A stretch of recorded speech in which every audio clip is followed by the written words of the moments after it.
नमस्कार, मी भाग्यश्री पाठक. मार्केट आणि मी हा सोप्या मराठीतून शेअर मार्केट समजावून सांगण्याचा माझा एक उपक्रम. सध्या मार्केट रेंगाळल्यासारखं जात आहे. अगदी छोट्या रेंजमध्ये फिरत आहे. कन्सॉलिडेशन होत आहे. जे शेअर खूप वाढलेत त्या शेअरमध्ये मंदी येते किंवा दुसऱ्या शब्दात प्रॉफिट बुकिंग होत आहे. काही बातम्या येत आहेत त्याप्रमाणे मार्केट जात आहे. पण इंट्राडे करणं कठीण आहे. काही काळ शॉर्ट टर्म ट्रेड घ्यावा किंवा इन्व्हेस्टमेंटसाठी प्रयत्न करावा. आज केमिकल शेअरवरती होते. काही प्रमाणात टेक्स्टाईलमध्ये सुद्धा गती येते आहे असं दिसत आहे. डाबरनी तामिळनाडू सरकारबरोबर बोलणी केली आहे. तामिळनाडू युनिटमध्ये ते एकंदर 400 कोटीची गुंतवणूक करणार आहेत, पण पहिल्या खेपेला 135 कोटीची गुंतवणूक केली जाईल. गेल, GE आणि HAL यांच्यात जेट इंजिन उत्पादन करार होण्याची शक्यता आहे. पण पहिलं जी ऑर्डर GEला दिली आहे ते इंजिन येण्यासाठी उशीर होत आहे. ती ऑर्डर पूर्ण करण्यासाठी उशीर होत आहे. त्यामुळे त्याचा परिणाम HALच्या शेअरवर होतोय. हा जो उत्पादन करण्याचा करार आहे त्यासाठी संरक्षण मंत्री अमेरिकेला गेले आणि पहिलं इंजिन पाठवण्यासाठी, पहिला करार पूर्ण करण्यासाठी का उशीर होतोय हे पण पाहणार आहेत आणि नवीन करारासाठी बोलणी पण केली जाते. TVS मोटरनी नवीन ज्युपिटर 110 cc लॉन्च केली. त्याची किंमत 73,700 अशी ठेवली. त्यामुळे TVS मोटरचा शेअर काहीसा तेजीत होता. गेलनी पेट्रॉन सायंटेक यांच्याबरोबर MOU साईन केलं आहे. बायो इथेलिन प्लांट भारतात उभारण्यासाठी हे MOU केलं गेलं आहे. आरती ड्रग्ज 26 ऑगस्टला शेअर बायबॅकवर विचार करणार. त्यामुळे आज आरती ड्रग्जचा शेअर तेजीत होता. BEL 695 कोटीची ऑर्डर मिळाली, पण ह्या ऑर्डरवर मार्केटमध्ये रिॲक्शन आलेली नाही. कारण ही ऑर्डर 320, 325 या आसपास ऑर्डर आलेली समजली. त्यामुळं याची रिॲक्शन उद्या येण्याची मार्केटमध्ये शक्यता आहे. अल्केम लॅबमध्ये आज मोठा ट्रेड झाला. त्याचप्रमाणे थायलंड, कोरिया, चीन इथून जे ECH हे केमिकल येतं त्याच्यावर अँटी डम्पिंग ड्युटी लावावी अशी शिफारस करण्यात आली. तर त्याचा परिणाम हा DCM श्रीराम, ग्रासिम, एपिग्रल या कंपन्यांवर होईल. फ्युजन मायक्रोसिस्टीमला GSTची नोटीस आली होती. ती नोटीस रद्द झाली. PNB हाऊसिंगमध्ये आज मोठा ट्रेड झाला. आयसोप्रोपिल अल्कोहोलवर 5 वर्षासाठी, हे चीनमधून येतं, आयसोप्रोपिल अल्कोहोलवर अँटी डम्पिंग ड्युटीची शिफारस करण्यात आली आहे त्याचा परिणाम दीपक फर्टिलायझर, दीपक नायट्रेट आणि ग्रासिम या कंपन्यांवर होईल. म्हणजे अजून अँटी डम्पिंग ड्युटी लावलेली नाही.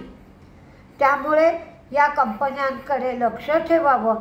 आज काहीसे शेअर हे तेजीत होते, पण ज्या वेळेला अँटी डम्पिंग ड्युटी लावली जाईल त्यावेळेला अधिक तेजी येऊ शकते.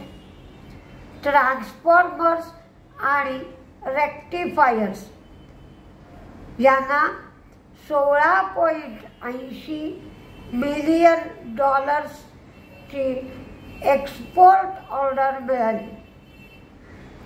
आर्सेलर मित्तल मेक्सिको यांनी $2.80 मिलियन ची ऑर्डर दिली, तर लिन्स्कॉल ग्लोबल स्वीडन यांनी $14 मिलियन ची ऑर्डर दिली. अशी एकंदर $16.80 मिलियन ची ऑर्डर ट्रान्सफॉर्मर्स आणि रेक्टिफायर्सला मिळाली. ऑगस्टचा मॅन्युफॅक्चरिंग PMI 58.1 वरनं 57.9 झाला. यांना पारस डिफेन्सला DPIIT म्हणजे department for promotion of industry आणि इंटिग्रल ट्रेड याला म्हणतात DPIIT. या DPIIT कडून पारस डिफेन्सला लायसेन्स मिळालं, इंडस्ट्रियल लायसेन्स. आता पारस डिफेन्स ही कंपनी नवीन मुंबईमध्ये उत्पादन युनिट सुरू करणार आहे. बहुतेक काही दिवस मार्केट असंच चालेल असं दिसतंय, पण रोज काही प्रमाणात एक म्हणजे 50 पॉईंट साधारण निफ्टी किंवा एक 100 ते 150 पॉईंट सेन्सेक्स एवढं मार्केट तेजीत राहत आहे. पण दिवसभर त्याच रेंजमध्ये राहत आहे किंवा काही वेळेला मार्केट काहीसं मंदीत जात आहे, पण मंदीतून पुन्हा सावरत आहे. कारण लिक्विडिटीचं प्रमाण खूप आहे, म्युच्युअल फंडांकडे पैसाही खूप आहे, पण तेवढीच फॉरेन इन्व्हेस्टर्सची विक्रीसुद्धा सुरू आहे. या सगळ्याचा मेळ बसून मार्केटमध्ये कन्सॉलिडेशन होत आहे. अगदी थोड्या प्रमाणामध्ये तेजी राहते. तुमचे कोणतेही शेअर प्रॉफिटमध्ये असतील ते काही प्रमाणात रोज थोडं का होईना प्रॉफिट बुकिंग करत राहा. म्हणजे पुढचा चान्स गेला असंही नको, किंवा एकदम शेअरमध्ये मंदी आली. म्हणजे आज तुम्ही बघितलं असेल पेटीएम आणि झोमॅटो सकाळी दोन्ही शेअर वर होते. पेटीएमचा शेअर तर 604 रुपयापर्यंत गेला होता आणि त्यानंतर तो शेअर 542 545च्या आसपास आला. म्हणजे ज्याने विचार केला असेल अजून वाढेल 610ला विकू 650ला विकू, त्यांना हेही गेलं तेही गेलं आणि शेअर 542ला येऊन बसला. त्यामुळं थोड्या प्रमाणात प्रॉफिट बुकिंग करत जाणं हे केव्हाही आपल्या फायद्याचं ठरतं. त्यानुसार तुम्ही तुमची पावलं नेहमी उचला. थोडं खरेदी करायचं प्रत्येक वेळेला आणि थोडं विकायचं.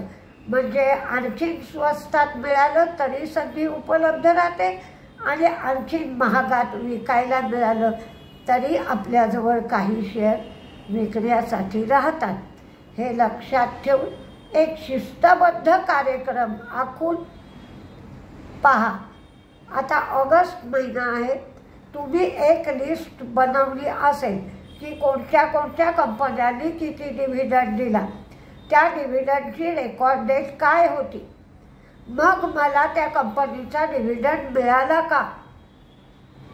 मिळाला नसेल तर ब्रोकरला विचारायचं, मेल करायची, या सगळ्या गोष्टी करा. कारण मग जर तुम्हीच तक्रार नाही केली तर काही डिव्हिडंड आकाशातून पडणार नाही. जर तुम्हाला मिळाला नाही आहे याचा शहानिशा तुम्हाला करायला लागेल. हळूहळू ही एक शिस्त बाळगा. किंवा तुम्हाला जे जे डिव्हिडंड आले ते एका वहीत लिहून ठेवा. म्हणजे इन्कम टॅक्सला पुढच्या वर्षी इन्कम टॅक्सवाले जी आकडेवारी देतात ती आकडेवारी बरोबर आहे की नाही, की इन्कम टॅक्सवाल्यांनी 5,500 डिव्हिडंड दाखवला आहे आणि मला ॲक्च्युअली 4,300च मिळालं आहे, असं काही झालं नाही ना, हे तुमच्या लक्षात येईल. त्यामुळे हळूहळू स्वतःला शिस्त लावून घ्या. नमस्ते.